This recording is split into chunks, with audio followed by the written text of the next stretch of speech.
till date have become a worrisome trend. This and other issues of safety of lives and property led to the marching order by President Muhammadu Buhari to the Federal Fire Service to, as a matter of urgency, develop strategies to stem the ugly tide. And what better way to proffer solutions than to invest in capacity building of officers?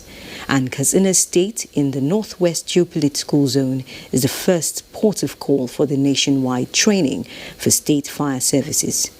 The idea to equip participants with requisite skills on fire incident and flood disaster management. Our correspondent will share his experience with us.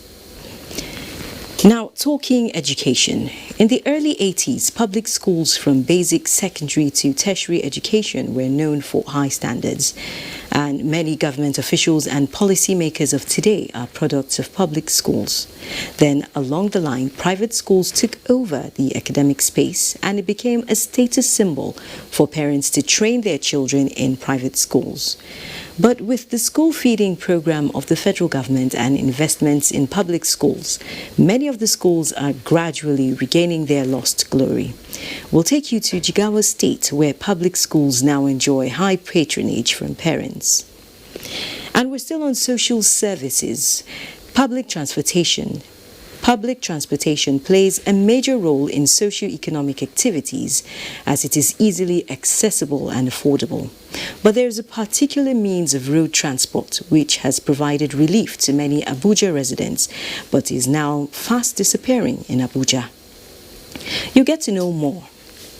Now, I'm glad to have you join us on The Correspondence this week. I bet it will be worth your while. I'm Naja'atu Tijani.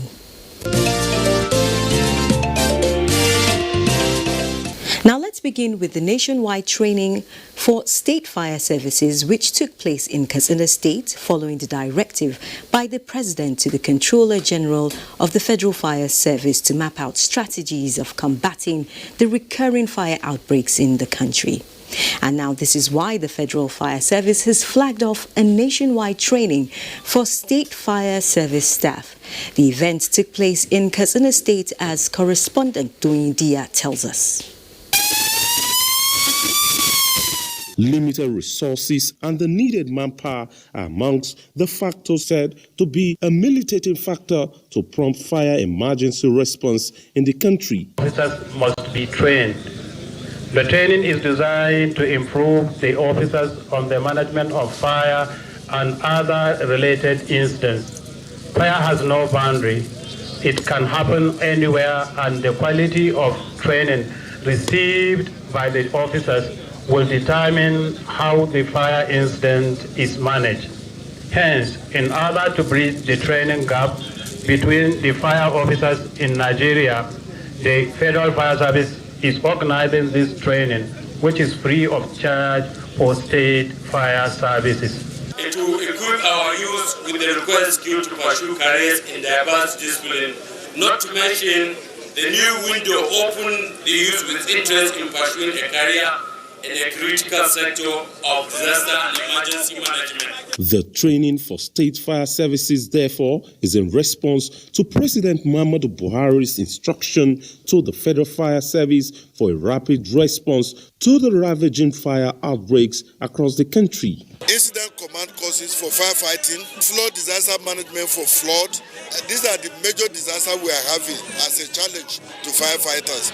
So by the time we expose them to international best practices, they'll be able to handle this situation very efficiently and very effectively. It's a really saving grace for all Nigerians. 2 days ago, we had a fire incident. I think the Controller General saw the place today. So we thank the federal government, especially Muhammadu Buhari. We thank him very much for this opportunity. Honestly, it's a very good thing for us. Citing this school in Katsina State actually is a welcome development because there are going to be employment for our teaming unemployed youths in Katsina State. So therefore, there are going to be a lot of activities which is going to take place here in Katsina, in Kankia local government. which it will boost economic activities.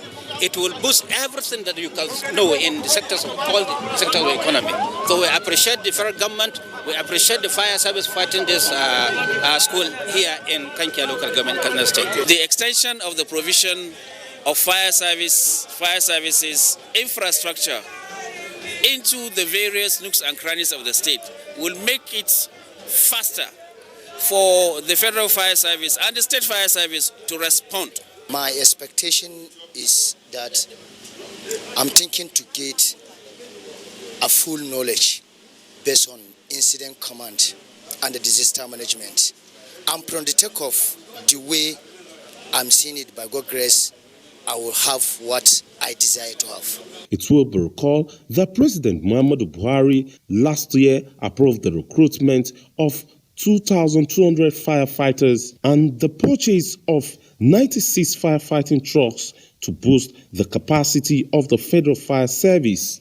The training will be conducted across the 6 geopolitical zones of the Federation.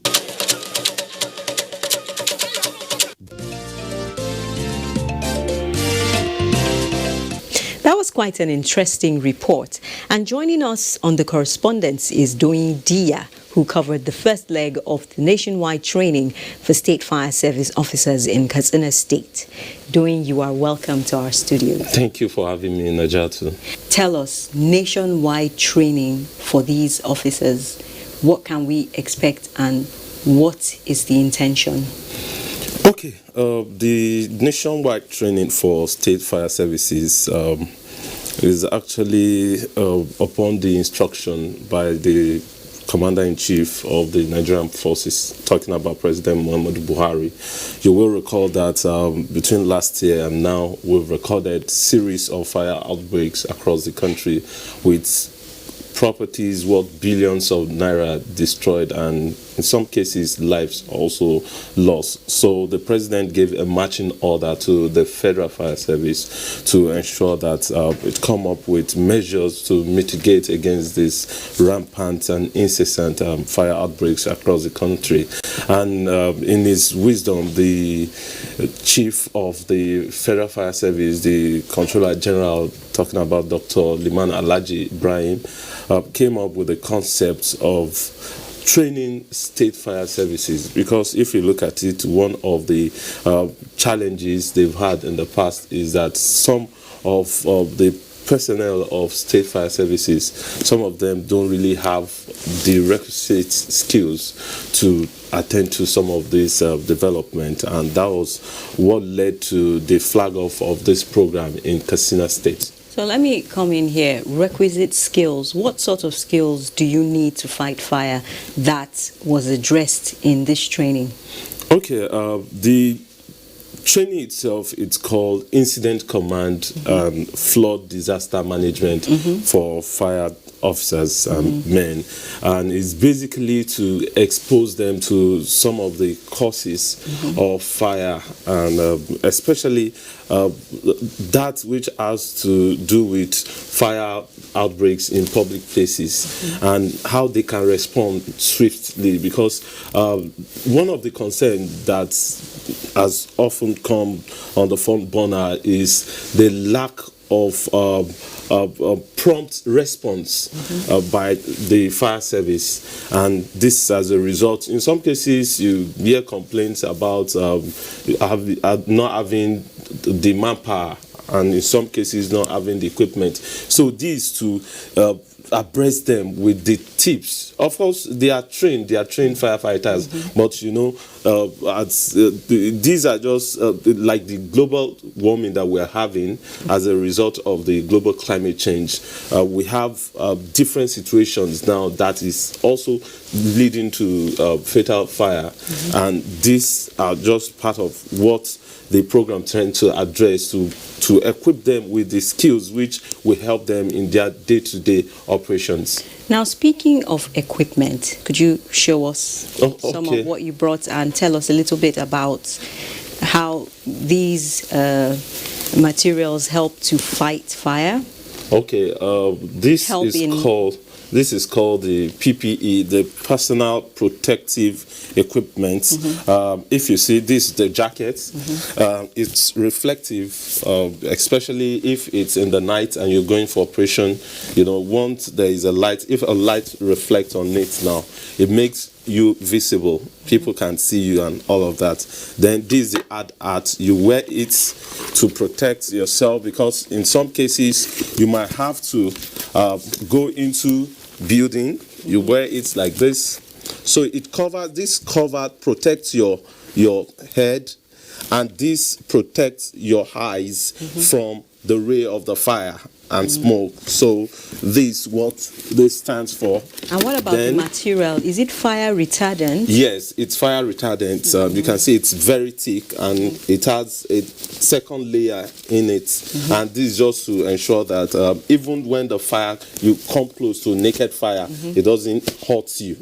You know, you are moving in when people are rushing out of a burning place. You know, you are going in, so you need to protect yourself. And this is also the hand glove, which you just wear to just protect you, like I said, you know, protective apparatus for firefighters. So beyond the outfits which the firefighters are expected to wear, what equipment are they also expected to have when fighting fires? Okay, thank you for that question. This is just one of the equipment that firefighter use or deployed when they are going for their operations. Like if you look at it, if the director can take this, we have the fire extinguisher. Of course, we also have the oxygen cylinder there in case when you are entering into a building and there's no air. This will help you to stay alive while you do your job. Then this is just for you personally.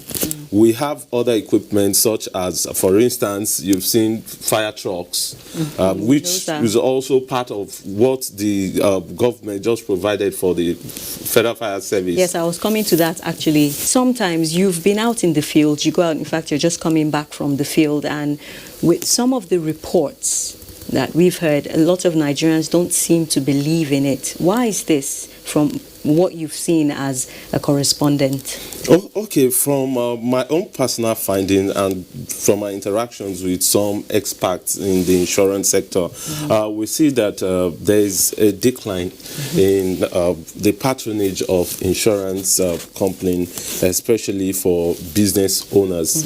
Of course, it's better and improving in the corporate world. When you see all of these big companies, they understand better the importance of insurance. So, but for small businesses, small and medium business owners, you see that a lot of them still find it difficult to actually patronize insurance brokers, and that is why experts actually want the enforcement of the Insurance Act 2003 to use relevant section of that act to ensure that people not only get aware and get informed about the importance of insurance, but to actually enforce if possible, so that when a disaster strikes, there will be palliative measure, because the whole essence of insurance is to be able to cushion the effect of whatever loss or losses that people have as a result of fire outbreaks. So thank you very much, Doing. You know, I have so many questions,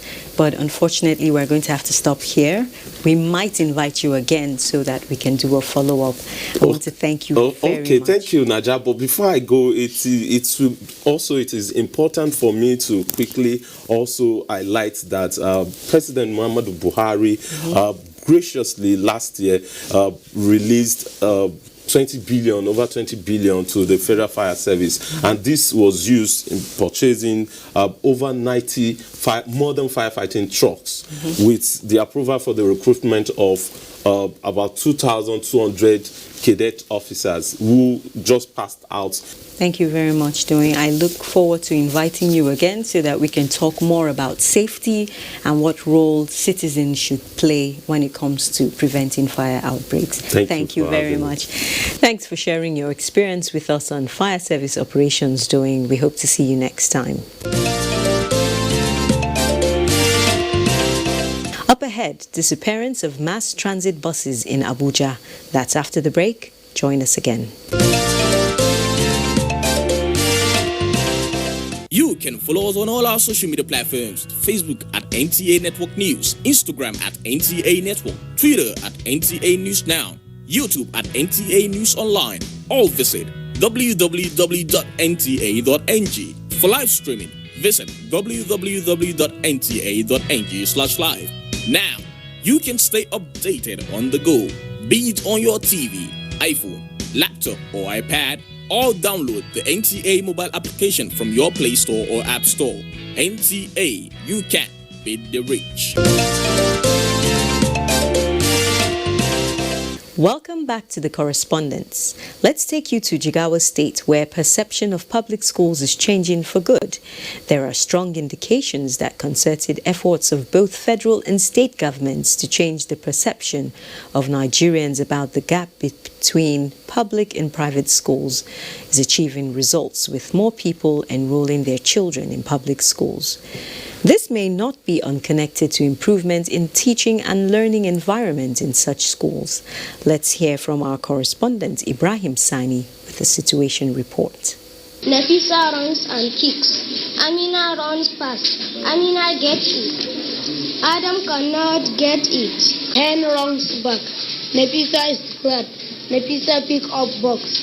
Hen get a box from Nafisa hand. These are some of the primary 2 pupils in one of the public primary schools in Jigawa State. Their improved performance may not be related with the joint effort between stakeholders in the education sector, who work collectively to ensure that pupils at the basic level receive sound literacy to achieve academic excellence. Community Development Association is now trying to partner with government in organizing a lot of training and workshop so that to build the capacity of the teachers. And I think a part of that, the issue of the new initiative by the federal government, the NFAR program, voluntary teachers, that's teachers being sponsored by the community to teach in some of the public schools. Following these efforts, children in public schools in Jigawa State now confidently express themselves, giving credence to the foundation laid in most public schools, thereby discrediting the perception that children in public schools in the state can neither read nor write. The smell is big and fun. Shallow foundations always lead to poor performance in the education system. To avoid this, competent teachers were employed and the existing ones were mandated to obtain the minimum teaching qualification. People are taught or are encouraged to go and learn the skills of the philosophy and practice of education, as well as teaching method and the psychology of education also, in order to teach effectively. And this thing is taking root very well here in this particular state, and is very encouraging. The milestone achieved also has bearing with the provision of required infrastructure, facilities, and relevant instructional materials, which aided the effective teaching and learning in public schools in the state. The project I am supporting the education sector in Jigawa State, that is GPE, Global Partnership for Education Project, and Nigerian Partnership for Education, always emphasizes on children access and then training of teachers and the provision of some teaching and learning materials. So with this little support, you can see children will be in schools, and as teachers are trained, basically there should be a change in the scenario of learning among these peoples. Indeed, recruitment of teachers were based on proven ability and requisite entry qualifications into the teaching profession. The Jigawa State government is in collaboration with Teachers Development Fund, a UK-based development international partners, which they supported the state in terms of the training and retraining of teachers to enable them face the challenge of teaching profession in the global sanctuary. The provision of qualitative education depends solely on the teachers that you have at hand to offer the knowledge and teach the pupils along with global best practices. Other factors were not related to prompt payment of teacher salaries, regular inspection and supervision, which all give rise to improved performance among pupils in public schools in Jigawa State. A child of primary 2 can be able to read sentences. He can be able to pick some words and read them correctly. It is a sign that yes, we are working towards the improvement of education in the primary school. Government places high premium on building new schools and renovation of old ones to accommodate pupils and to ensure that pupils-teacher ratio is maintained. We can share them between 4 classes instead of 2 classes. We can put them 70-70 or 50-50. So this will help us to teach them well, to understand, to deliver our lessons successfully. Parents on their part played their role by encouraging their children to do their homework and ensure that they go to school on time. That era of a father to beat his boy or child before he go to school, that one has ended.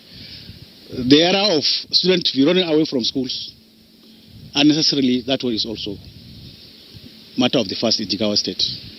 So you can see it's 3 make the achievements: the government, the parents, and the students themselves. The supporting partners such as Global Partnership for Education, Universal Basic Education, among other interventions, supported towards achieving the feat. We are expecting the teachers to do more on their job. Coming in time, teaching the students in the class, putting more effort on their duty. Although there are little challenges, however, the success recorded will in no distant future overshadow the challenges. There is hope that with constant and prompt supervision of teachers, the success recorded in public schools in Jigawa State will be sustained.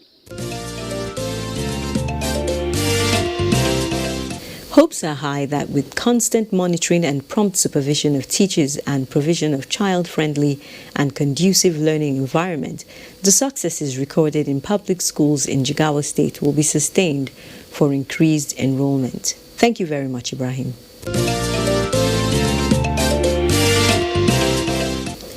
Now to transportation. From all indications, Abuja, the nation's capital, is growing faster than the transport infrastructure can take. The city's mass transit bus scheme seems to be overwhelmed and disappearing or reducing in number. Correspondent Oyinaya Kalu-Oka took a ride in the bus and brought back this report. Aerofy buses popularized during the tenure of Governor of Kaduna State, Malam Nasiru Aerofy, as the FCT minister. Very easy to spot and used to be cherished by many. Passengers queue for long hours in the bus stations due to non-availability of buses. It is some minutes to 10 o'clock in the morning, and behind me you can see long queue of passengers waiting to board. They have been standing here for more than an hour, waiting for the bus to arrive. So person will come and join line for more than an hour before you see motor. I don't really understand why they cannot organize this very well. Go to Bega now, there are many buses in the Bega. More of all, we are going to work, we are going to office, and up to this time we are still waiting for. It is orderly queuing up at the Nyanya bus station, but inside the bus it is a different scenario with everyone scamming for space. A potpourri of drama, no dull moment, despite the fatigue standing and the long hour of ride as a result of hold up along the route to Wuse. This is a 44-seater bus, but you can see a lot of standing. The bus is taking about 80 people right now, more than the capacity is supposed to take. In fact, to stand in this bus, you're even lucky to find space to stand. Because as you can see along the road, a lot of people still trying to find buses, still trying to find ways of getting to town and to their offices. It's a known fact that no human being, by the way this bus, is constructed, is just to carry all passengers on street. Nobody is supposed to stand like this. By standing like this, not only to the human being inside the vehicle, but for the vehicle itself, it's causing an inconvenience into the vehicle. The government is doing enough, but we are still appealing to the government to do more. Private car operators appear to be taking advantage of the situation. So we find it difficult to go to where we are working. So we need help. If the federal government will do us that help, they should supply buses. Records from the Federal Capital Territory Administration show that there are about 261 buses operating daily in the 6 area councils, as no new bus has been added to the fleet in the last 5 years. A visit to the headquarters of the Abuja Urban Mass Transportation Company Limited, an arm of the FCT in charge of the buses, revealed a large number of these buses parked for years. The administration is working on a fleet renewal plan. You'll see in our premises we have quite a number of buses here waiting for repairs. And you can even see some buses that we have just refurbished and repairs and ready to go on the road immediately. poor maintenance culture, poor funding management, and population growth were attributed as some of the factors contributing to the disappearance of these buses. Normally, the fleet has to be changed. In fact, the regulation system has to be changed every 4 to 5 years. And you need to buy another fleet because they work on daily basis. We need to change all the buses. But all those buses that work for like 15 years, 20 years, 15 years, and they're already tired of working. So the cost of maintenance is higher. It's going to be higher when you have your vehicle spending, what you normally use before is 10,000, 5,000. As they grow older, they'll ask for more. So it's not productive anymore. One major question on the lips of commuters is, what is the way forward? We are engaging with the licensed operators. We've spoken to them. In fact, the minister has even told us that we should reduce the requirements for licensing. If formerly we were saying that, you need to have 50 buses. Now, if you have 10, because we know that if it's left to government alone, we don't have the funds. The focus can be, put on developing this transit way for the FCT in phases. The phase 1 to 3 can be concessioned out.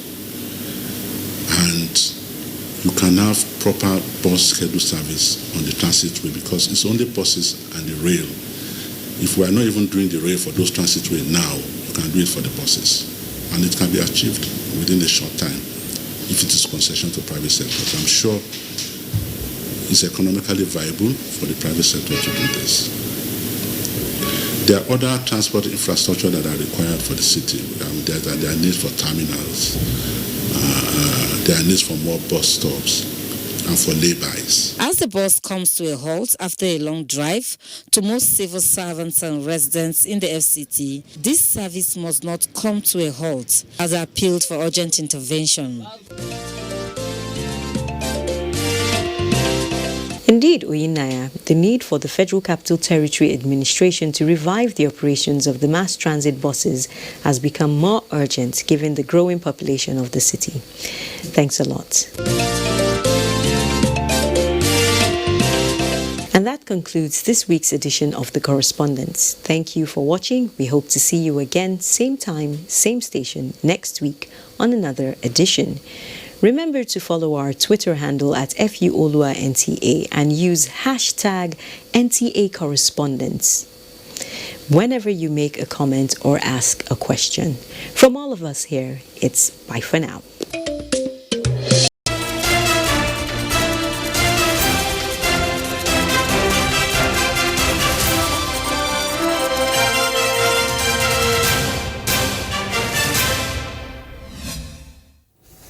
Thanks for joining us. This is the summary of the news trending on the hour. I'm Ruth Aguela. Let's begin with an update on coronavirus. The federal government is not relenting on its efforts towards containing the spread of coronavirus and other communicable diseases in the country. Minister of Health, Dr. Osage Anire, said this at a ministerial joint press briefing to give update on the coronavirus issue in the country. He said the patient on quarantine in Lagos is responding to treatment while commending the physicians and other caregivers for their preparedness that resulted in the prompt detection of the infection. The patient is stable, is responding to treatment, his viral load is reducing, and we are happy that he does not appear to have had a particularly bad type of the coronavirus infection. Of Information and Culture, Lai Mohammed said all the ministries, departments and agencies under his ministry have been given adequate information and education on the disease to educate the public on the efforts of the federal government and also educate the people on preventive measures. Remain on top of the situation, reporting on a regular basis, on a daily basis, on all our major news bulletins. Since the outbreak of the disease in Nigeria and Lagos last week. The briefing was attended by Minister of Aviation Hadi Sirika, World Health Organization representative and other stakeholders. In a related development, but on the foreign scene, Thailand has reported one new coronavirus case, bringing the total number of such cases in the country to 43 since January. The new case is a 22-year-old Thai woman who works with another Thai patient and a Thai driver for foreign tourists. So far, 31 coronavirus patients have recovered and returned home, and 11 are still being treated in hospitals. Similarly, Delhi has confirmed first case of coronavirus. In a statement, the country's health ministry said one case was detected in Delhi. The person from Delhi has a travel history from Italy.